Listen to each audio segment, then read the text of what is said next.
나섰습니다. 하지만 형 집행법상 일반 서신과 달리 변호인과의 서신 교환이나 접견은 검열할 수 없다 보니 조주빈의 옥중 블로그 활동을 막긴 쉽지 않아 보입니다. MBC 뉴스 김지인입니다.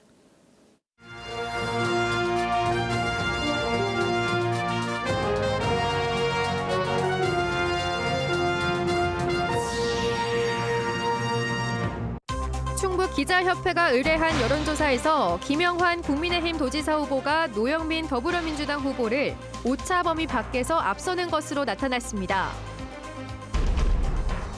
선거철마다 조명은 받지만 실제 정치권에서는 설 자리가 좁은 청년 정치.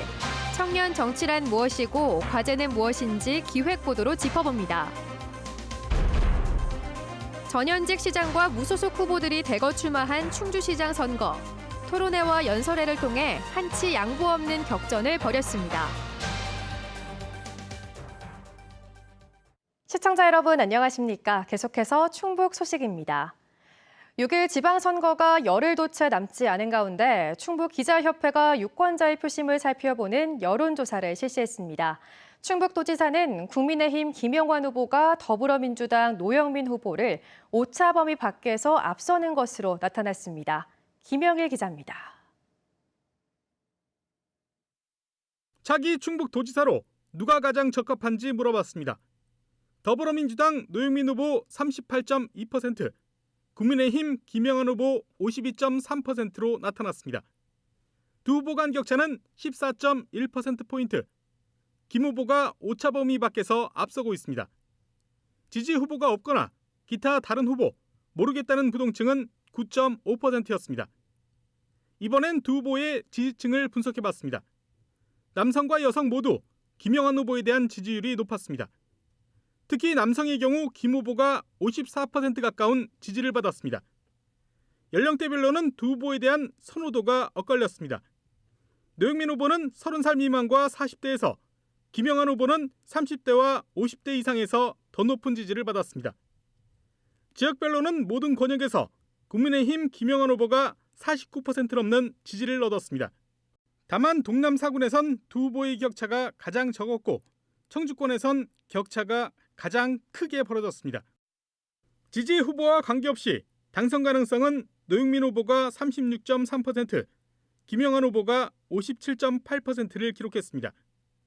두 후보 간 격차는 21.5%포인트로 지난 3일 조사 때 18.3%포인트보다 차이가 더 벌어졌습니다. 이번 여론조사는 충북기자협회가 에이스 리서치에 의뢰해 충북 만 18살 이상 성인 남녀 1000명을 대상으로 지난 20일과 21일 ARS 자동응답 조사로 실시됐으며 표본 오차는 95% 신뢰 수준의 플러스 마이너스 3.1%포인트입니다. MBC 뉴스 김영일입니다. 4년 만에 재격돌하는 전현직 충주시장들이 저희 MBC에서 방송된 후보자 초청 토론회에서 맞붙었습니다. 공약 검증도 시장으로서의 자질 문제도 날선 공방이 오갔습니다. 허지희 기자가 보도합니다. 서로를 잘 아는 우건도 조기령 후보는 날선 공약 검증을 이어갔습니다. 우 후보는 조 후보의 용섬 국가정원 조성의 사전 검토 여부를, 그 순천만 그런 것도 2003년에 습지를 지정이 받고 그리고 거기서 또 엑스포를 하고 해서 13년인가 후에 국가정원이 됐어요. 우선 지방정원 사업을 하기 위한 용역도 진행을 하고 있습니다. 제가 임기 내에 이걸 완성하겠다는 것이 아니라 이 국가정원이 잘 실행될 수 있도록. 조 후보는 우 후보의 현금성 지원 공약의 현실성을 꼬집었습니다. 충주시 1년 예산이 1조 원인데 1천억을 현금으로 빼내면은 주민들 수건 사업이나 생활 그 지원을 아무것도 할 수가 없어요. 필요 없는 예산을 안 쓰고 또 예산이라는 게 이제 늘어나기 때문에 가능하다고 생각이 들고. 개인 검증도 이어졌습니다. 우 후보는 충원탑이 있는 명승지 탄금대에서 지지자들과 행사를 벌인 조 후보의 도덕성을 문제 삼았고, 이렇게 몰상식한 지도자가 시장에 출마했다. 저는 이렇게 생각이 듭니다. 사퇴하실 생각 있으세요? 조사모 회원이라고 하면서 누구를 잠입시켜가지고 2년을 따라다니면서 저거 사진을 찍고 동영상을 찍었더라고요. 조 후보는 우 후보가 과거 시장 시절 형사처벌받은 사안을 거론했습니다. 직원이 인사비리를 저질렀는데 덮어주면서 내가 다 뒤집었을 테니까 니들은 안 한 걸로 해라. 이렇게 했다면 이게 좀 앞뒤가 맞지 않는다는. 내 지원하고 어떻게 싸웁니까? 모든 거는 제가 했다고 해서 저한테만 벌금을 내리십시오. 그래서 저는 한 번도 안 가고 그냥 다 벌금 받았습니다. 이 밖에 조 후보는 구도심에 지상 30총 규모의 주상복합을 세우겠다는 우 후보 공약은 자신도 검토했지만 법적으로 불가능하다고 주장했고, 우 후보는 4년 전 선거 과정에서도 논란이 된 무술공원 라이트월드 무료 입장권 배부 문제를 다시 꺼내들었습니다. 충주 무술축제 존치 여부는 조 후보는 큰 틀의 재검토를, 우 후보는 존치하되 변화가 필요하다는 입장차를 보였습니다. 또 반쪽짜리 KTX라는 지적을 받는 중부내륙선 철도 활성화와 관련해 우 후보는 경기 광주 수서간 복선전철 조기 개통과 수안보역 인근 4계절 워터파크 추진을, 조 후보는 내년까지 충주 판교 우선 연결과 충주역과 왕성역 등의 역세권 개발을 추진하겠다고 밝혔습니다. MBC 뉴스 허지입니다. 주민들이 직접 지역의 새 방향을 정할 지방선거가 이제 열흘도 남지 않았습니다. 앞으로 4년간 이 지역을 이끌 후보들은 어떤 비전을 가지고 있는지 시군별로 알아보는 순서 마련했습니다. 첫날은 청주시와 괴산, 증평군입니다. 심충만 김대웅 기자가 차례로 보도합니다. 시민운동가 출신의 민주당 송재봉 청주시장 후보는 공약을 관통하는 핵심 단어가 삶의 질입니다. 무심천을 중심으로 수질과 생태를 복원해 수변테크와 둘레길 등 도심 문화 생태 공간을 꾸미는 무심천 프로젝트가 대표적입니다. 이와 함께 2050 탄소 중립 등 환경 공약과 청주형 기초생활보장제로 대표되는 복지 공약, 우암산 둘레길을 더 발전시킨 놀이공간 조성 등 당장 삶의 질에 직결된 도시 소프트웨어 부문에 강세를 뒀습니다. 청주에 살고 있다라고 하는 것이 스스로가 자랑스러워지고 자부심을 느끼고 그리고 청주가 노잼 도시다라는 것을 탈출할 수 있는 핵심적 프로젝트다 이렇게 생각합니다. 청주시 부시장 출신의 국민의힘 이범석 후보는 공약 1순위가 지금보다 더 큰 청주 만들기입니다. 인구 절벽에도 인구가 늘어가는 전국 몇 안 되는 도시 청주를 100만 도시로 끌어올리는 것이 급하다며 청주공항 주변에 690만 제곱미터 공항 복합도시와 5송 역세권, 글로벌 바이오밸리 조성 등 도시 골격을 키우는 하드웨어 부문에 힘을 줬습니다. 5송 국가 복합 환승센터 유치와 청주 도심을 통과하는 충청권 광역철도 등 교통망 공약도 같은 맥락입니다. 우리 청주가 그동안 정체되어 왔고 그리고 또 활력을 잃어가고 있지 않습니까? 우리 청주를 크게 성장 발전시키기 위해서 86만 인구에 비해 갈 곳도 놀 곳도 없다는 시민 불만을 의식해 두 후보 모두 대형 쇼핑몰 유치는 물론 무심천 등을 중심으로 한 문화 여가 공간, 각종 테마공원 유치를 여야 없이 강조하기도 했습니다. 도심 지하상가를 청년 공간으로, 청주 교도소로 옮겨 택지든 문화공간이든 개발하는 것도 두 후보의 공통 공약입니다. 한편 청주병원에 발목 잡힌 청주시 신청사 문제와 구도심 고도 제한, 우암산 둘레길 등 현안과 관련해 이범석 후보는 모두 원점 재검토를, 송재봉 후보는 부분 수정을 주장하고 있습니다. MBC 뉴스 심충만입니다. 읍이 1개, 면도 1개뿐인 초미니 자치단체 증평군. 현직 군수가 3선 연임 제안으로 불출마하면서 무려 4명이 출마했습니다. 더불어민주당 이재영 후보는 출산부터 육아, 교육까지 아이 낳아 기르기 좋은 환경을 만들겠다고 약속했습니다. 불편과 소외가 없는 균형 발전, 좋은 일자리 만들기도 공약했습니다. 가장 필요로 하는 의료 문제도 저희가 완벽하게 해결을 할 생각입니다. 육아는 물론 교육 시스템까지 완벽하게 저희들이 지원을 해드리겠습니다. 국민의힘 송기윤 후보는 1조 원 투자 유치 시대 개막을 첫 번째 공약으로 내걸었습니다. 4개 권역에 테마벨트를 만들고 중장기적으로 군부대 이전도 약속했습니다. 그동안 많은 그 기업인들을 통해서 그 인맥이 제가 풍부하게 있습니다. 그래서 좋은 기업과 우량 기업을 유치를 해가지고서 부자 증평 역시 만들려고 하는 겁니다. 무소속 윤해명 후보는 청주권 위성도시 추진을 대표 공약으로 내놨습니다. AI 명문고 신설을 비롯한 교육 여건 확충, 증평역 명소화 사업 등도 약속했습니다. 정주 여건을 조성을 해서 청주권의 많은 젊은이들이 우리 지역으로 유입될 수 있는 그런 환경을 만드는 게 우리 지역 발전의 훨씬 더 큰 효과가 있다고 생각합니다. 무소속 민광준 후보는 남북 육축고속도로 증평나들목 신설을 약속했습니다. 300병상급 종합병원 유치와 재난지원금 1인당 50만 원도 공약했습니다. 첫 번째 공약으로는 증평형 재난지원금 1인당 50만 원씩을 지급토록 하여 침체된 경기를 활성화시키겠습니다.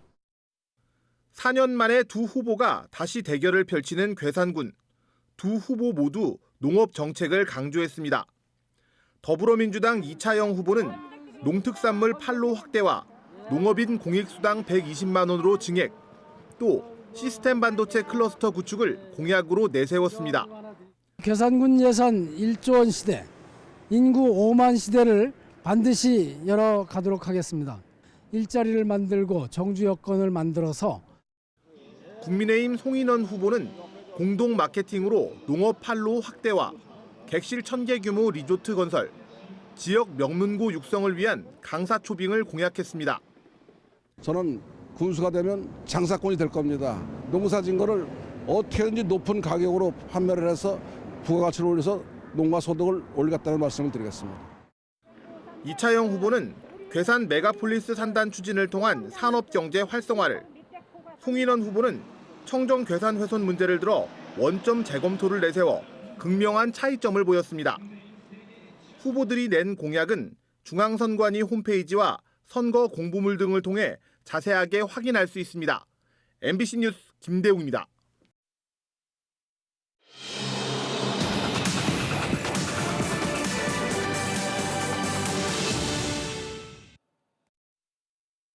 청년 정치, 익숙한 듯 하면서도 선뜻 와닿기가 쉽지 않은 이야기인데요.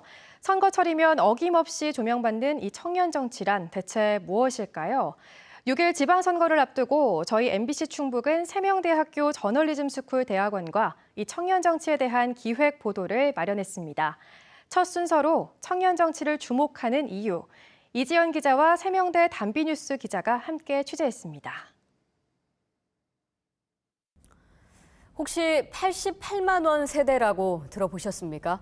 20대 대부분이 직장을 얻어도 불안정한 청년의 현실부터 연애, 결혼, 출산을 포기하는 소위 N포 세대와 헬조선, 흑수저론까지 지난 10여 년 동안 청년 세대의 어려움을 분석하고 이해하려는 움직임이 계속됐습니다. 하지만 그간 정치권에서는 청년 세대를 잘 팔리는 도구로 이용해왔을 뿐 정작 청년이 접하는 사회적 문제는 해결하지 못했다는 지적도 이어졌습니다. 어렵고 힘들지만 다양하고 새로운 가치를 담고 있는 청년들의 목소리. 이 목소리에서 답을 찾고 정책에 반영하기 위해 나온 게 바로 청년 정치입니다. 전북 전주의 선호송 예술촌. 300m 거리 골목을 따라 책방과 상점, 휴식 공간이 들어섰습니다. 전시 작품 활동이 이뤄지는 박물관, 미술관과 커뮤니티 공간도 이어집니다.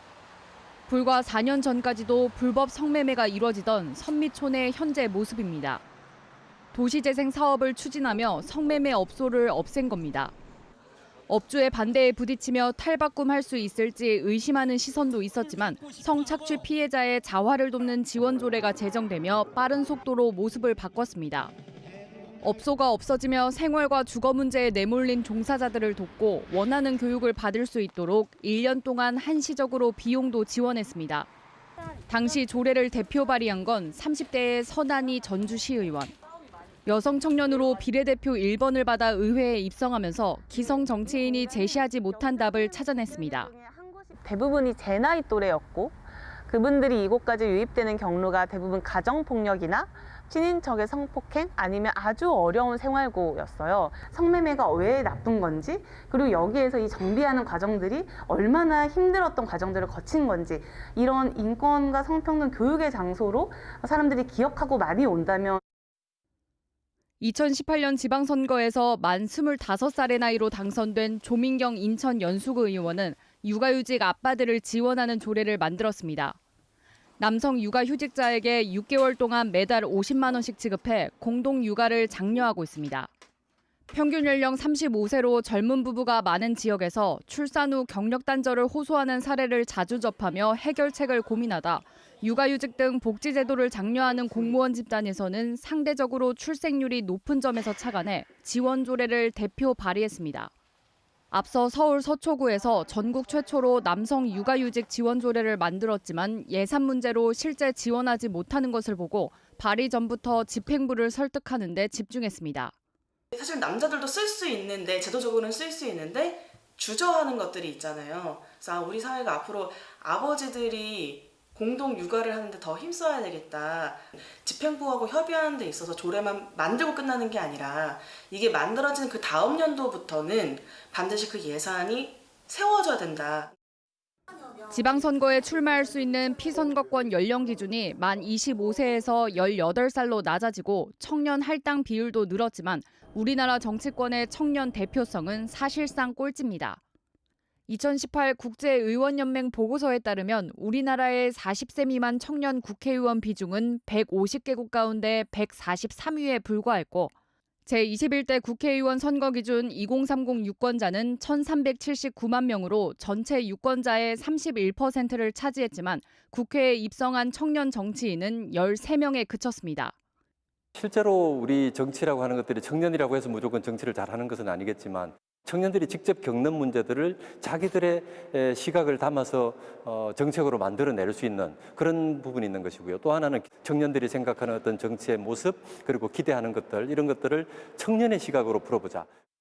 세명대 저널리즘 스쿨 대학원과 함께 분석한 청년 정치를 묻다 기획보도는 앞으로 나흘 동안 이어집니다. MBC 뉴스 이지연입니다. 김병호 교육감 후보 측이 윤건용 후보 선대위가 교원 명의도용 지지 선언에 직접 관여한 정황이 확인됐다고 주장했습니다. 김 후보 선대위는 긴급 성명을 통해 지난달 28일 초등교원 대표로 윤 후보 지지 선언을 발표한 조모 씨는 윤 후보 상임 선대위원장 중 한 명이라며 직접 기획하고 주도한 것으로 볼 수밖에 없는 명백한 증거고 선관위에 철저한 조사를 촉구할 것이라고 밝혔습니다. 이에 대해 윤건용 후보 캠프 관계자는 김 후보 측이 지목한 사람은 자원봉사 활동을 하는 분이라 캠프는 물론 윤 후보와 전혀 무관하다며 김 후보 측이 악의적인 프레임을 씌우고 있다고 반박했습니다. 한편 충북선거관리위원회는 오늘 허위 지지자 명단을 작성해 공포한 혐의로 지지자 4명을 검찰에 고발했습니다. 청주 충북환경운동연합은 이번 지방선거에 출마한 도지사와 청주시장 후보 대부분이 환경정책 의제를 수용했다고 밝혔습니다. 2050 탄소중립 최상위 목표 설정, 숲과 녹지 보존 대책 등을 제안한 결과 양당 도지사 후보와 민주당 송재봉 청주시장 후보가 부분 수용 입장을 밝혔고 국민의힘 이범석 청주시장 후보는 질의에 답하지 않았다고 밝혔습니다. 한편 22개 단체가 참여하는 충북 시민사회단체 연대회의도 청주시 발전을 위한 정책 의제 수용 여부에 대해 이범석 후보가 답을 하지 않았다며 시민을 무시한 불통 행보를 하고 있다고 주장했습니다. 충청권 메가시티를 추진할 충청권 특별지방자치단체가 올해 출범합니다. 충북을 비롯한 충청권 4개 시도는 가칭 충청광역청을 연내 출범하기로 하고 애초보다 일정을 당겨 추진단을 구성해 규약을 만들기로 했습니다. 규약 합의안이 4개 시도 의회를 통과하면 행정안전부 승인 절차를 올해 안에 마무리하고 국가 지원 근거를 담은 특별법 제정을 추진할 예정입니다. 청주 첫 창고형 유통매장 입점설이 돌았던 주중동 밀레니엄타운 부지가 민간 분양에 들어갔습니다. 충북개발공사는 주중동 밀레니엄타운 내 상업시설 용지인 전체 10만 제곱미터 규모의 복합센터 용도 2개 필지를 분양하는 민간 사업자 공모를 공고했습니다. 다음 달 7일까지 사업 참가 신청을 접수해 오는 8월쯤 우선 협상 대상자를 선정할 예정입니다. 이 부지는 면적과 교통, 주변 인구 등 소비력 측면에서 국내외 굴지의 유통업체들의 관심을 받으면서 최근 청주 첫 창고형 매장이나 대형 쇼핑몰 입점설의 진원지가 됐습니다. 청주와 충주, 음성, 증평에 올 들어 첫 오존주의보가 발령됐습니다. 충북보건환경연구원에 따르면 오후 2시를 기해 증평군에 오존주의보가 내려진 데 이어 오후 3시에는 청주시, 오후 4시 음성군, 오후 6시에는 충주시로 확대됐으며 순차적으로 해제되고 있습니다. 오존주의보는 1시간 평균 오존 농도가 0.12ppm 이상일 때 내려지고 고농도 오존은 호흡기와 눈을 자극해 염증이나 호흡장애를 일으킬 수 있어 실외 활동 자제가 요구됩니다.